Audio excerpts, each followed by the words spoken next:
today we have the former ACD Classical of Covenant University Music Department.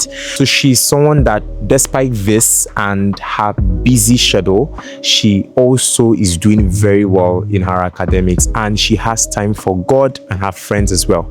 And so we will want to know the secret behind all of this, and most importantly, we want to delve into her love for music and how it has shaped her and brought her to where she is today. Ma Ottun, welcome to the Edit interview. How do you feel? Well, I would say I'm a bit excited, but at the same time, I don't know what to expect from the interview. So, yeah. So, we want to know, what is music to you? Well, music to me, it's something that heals the soul.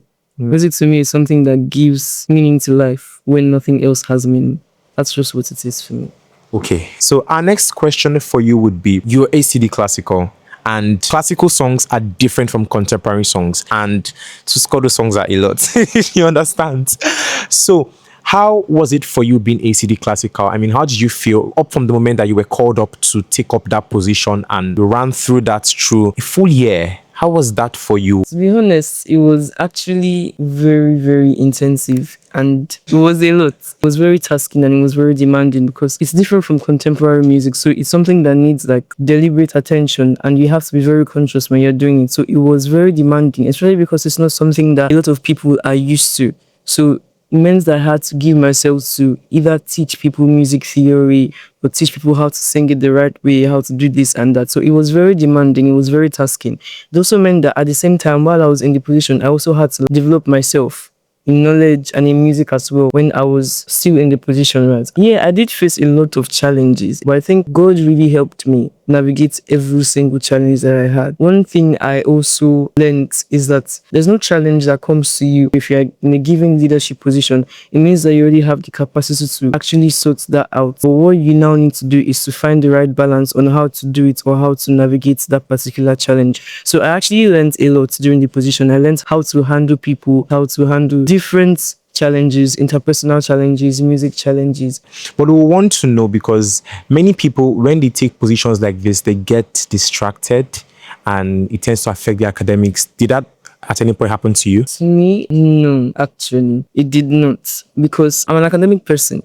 So it's easy for me to flow with my academics regardless of whatever is going on. And I think one thing that also helped me was I had accountability partners. Before coming into the position, during the session, I met one of my classmates and I literally told her that because of how everything can be, being like a CUMD leader and everything, I told her that, okay, I need you to always tell me that, okay, we have this deadline, we have this assignment. She was always letting me in the know that, okay, yeah, reminding me of this deadline, telling me this, telling me that. So I was always constantly reminded that I'm still a student as much as I'm a leader. Right. So, and also because I naturally have that passion to study, to read, it didn't really affect my academics that much. So yeah.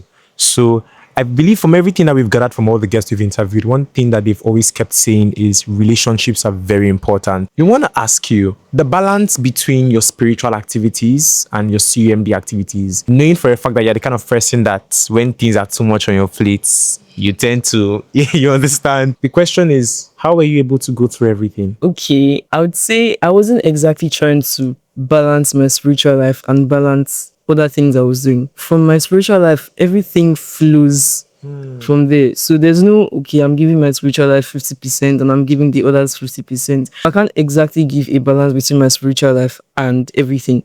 There's already understanding I have that being a believer, it means every single thing that you do and everything you must do must flow from that position. So my devotional life was my hiding place. Genuinely, it was my hiding place. When things were getting like, you're going to me with my Bible and my prayer book and I'm moving out, right?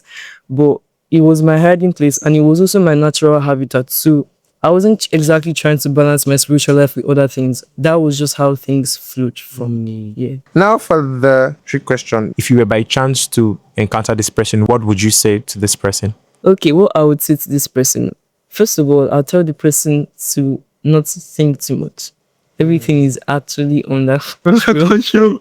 And whatever life throws at your feet, you can handle it because future you is saying that everything was actually fine. And the second thing I would still say is that be bold and courageous. Naturally, I'm a very bold person, but be more bold because, to be honest, opportunities only come to those who are bold.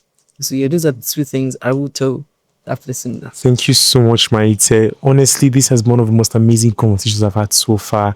So is there any question you would love to leave for the next guest? Standing where you are right now, what would the younger you do that would make the future you much more better? Really appreciate, and we would see you in the next episode.